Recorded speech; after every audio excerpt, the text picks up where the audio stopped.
Being an automotive startup is really hard, and as we demonstrated recently on our trip down to San Diego to see Aptera, things can go wrong when you least expect them.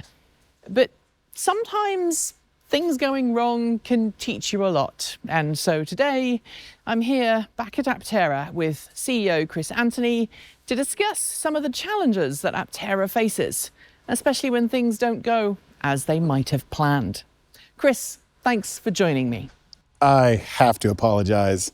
A severe tactical error on my part had me taking out two very nice investors from New York on a pretty vicious test ride before you got into the Aptera, and apparently I did not initiate the startup sequence as I was supposed to, which turns on the fan and the cooling, and Matt and Quincy and Sarah have chastised me, and I'll have to take a beating later, but we really did drive the piss out of this vehicle before you came because we knew you wanted to drive the piss out of the vehicle, and we thought, well, 3 days of driving would be plenty to let you have a glorious test ride in the Gamma Aptera, but unfortunately they threw me into the mix and now I killed your test drive. We've seen this already cool down. I understand that it's already feeling a lot better. One of your engineers said it's a bit like going out and driving an internal combustion engine when the radiator's not working or the thermostat's not working, and then you overheat the engine, and then it doesn't matter how much water you throw on the engine, it's going to stay hot for a long time. There's a lot of latent heat in those motors that's now starting to cool down. But let's also remind ourselves of where this is in the production process. So we started with Alpha, which was the one that looked pretty. Very pretty. Then we went to Beta, which is the one that you invited us to look at last spring, which was the engineering prototype, no doors, no windows, rough and ready, but oh boy, did it move. Yep. And then this, which was last year's unveiling at Fully Charged Live in San Diego. And then what's next? Well, mechanically, this is already a year dated. We had to pin that design and then we had to build the parts for this. So a lot of the components and pieces that were selected for this build are already more than a year old. So from this, we chose the production supplier, CPC in Italy, to make the gorgeous carbon fiber SMC monocoque chassis that we know and love today. But those parts are just now being made. So, we invested heavily, almost 14 months ago, and now we're seeing those parts come to life. It's very similar to this. You probably won't notice a lot of difference if you're 100 feet away, but some minor tweaks on the interior, obviously some luxurious content and storage and clips and things to make it more useful. But the next vehicle, the production intent vehicle, really is that last step towards having all the production intent components in the vehicle and all the production intent parts built, not necessarily off of production tools, but to the design spec with the clip that clips it in place, or the screw that holds it on, or the wire, or the cooling tube that runs to the cooling system, or the automated firmware that if somebody starts the vehicle wrong, will take corrective action and not let you drive until it starts up correctly. All those things are in the work, and that vehicle's coming together right now. So hopefully we'll be able to see it in the next few months and be driving it around.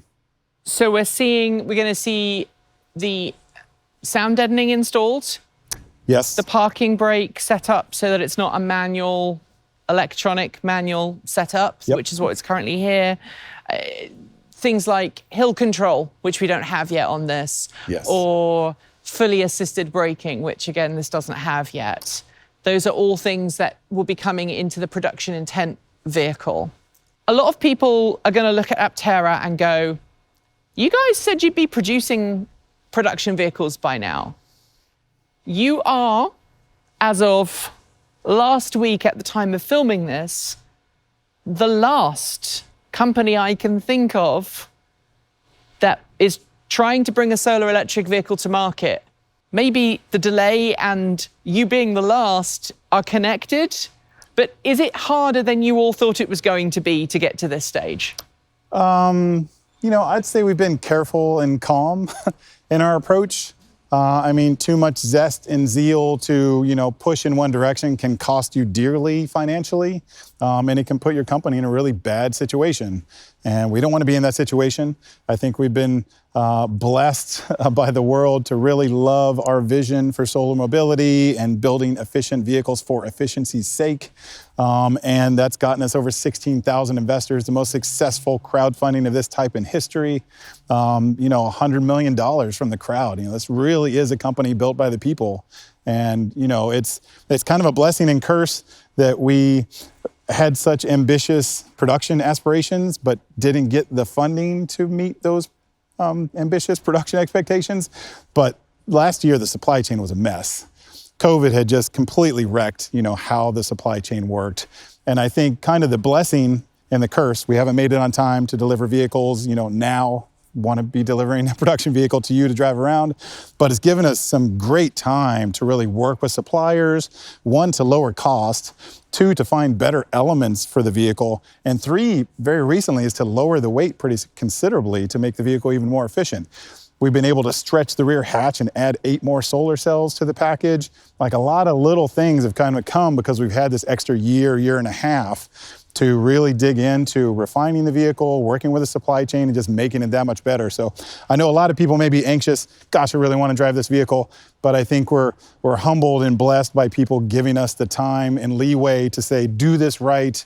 This company can change the world, so put out a perfect vehicle, as perfect as you can, and then we'll sell hopefully 1 million by 2033, and everyone will be thankful for it. So you've done things very differently. A lot of automakers won't let journalists anywhere near pre-production, pre-production, or alpha or beta or even gamma vehicles. You've embraced giving people access to these vehicles. Is that something that you think is helping Aptera moving forward? I mean, I like it as a journalist because it gives me an opportunity to see the journey, to communicate the journey, and to try and explain to people that cars aren't designed overnight, cars aren't made overnight, and it takes years of hard work and engineering triumphs and setbacks to get to the production vehicle that you buy at the dealer lot or that you drive home, after you've signed the papers.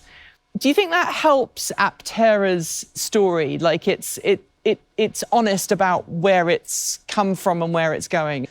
Well, we think the story absolutely helps because, one, every day new people find Aptera. And when you dig into the Aptera story, you can go down a YouTube rabbit hole that is days long in terms of content on where we were 2.5 years ago and where we are today. And I think people really feed off that kind of honest, compelling story. We're trying to do super aggressive, cutting edge engineering here. We're trying to do it for the benefit of us all and the planet.